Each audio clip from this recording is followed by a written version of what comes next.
এত চিন্তা করো না। শোন শোন, ডরের কিছু নাই, আরে নিজের স্বামীর কাছে যাবি, ডরের কিসের? তোর এমনি সুন্দর লাগতেছে, একটু সুন্দর করে বোঝাই বোঝাই কবি। হ্যাঁ আমার কিন্তু খুব ডর করতেছে, যদি মাইর দে। হ্যাঁ ধর মার দিলে আমরা আসি না, তখন তোর টাইনে নিয়ে আসবো না।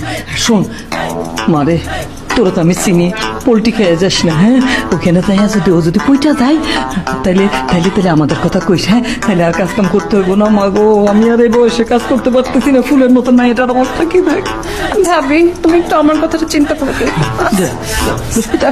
আমি নেই। জান কি করো?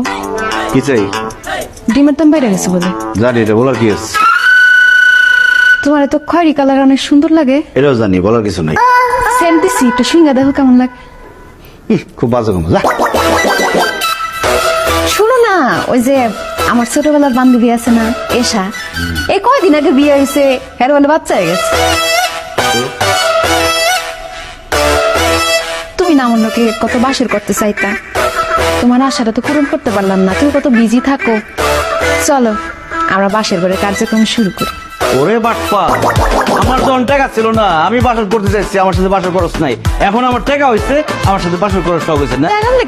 লাড়িটা তো দুই দাপি রয়েছে।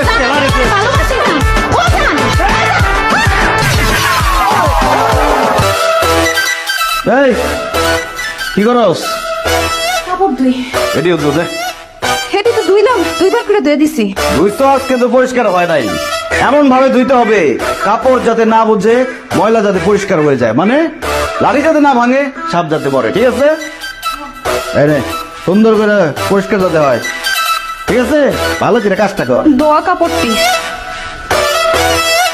তোর যদি পাইতাম রে, কাপড়ের জায়গায় তোরে ধুইতাম, ধুইয়া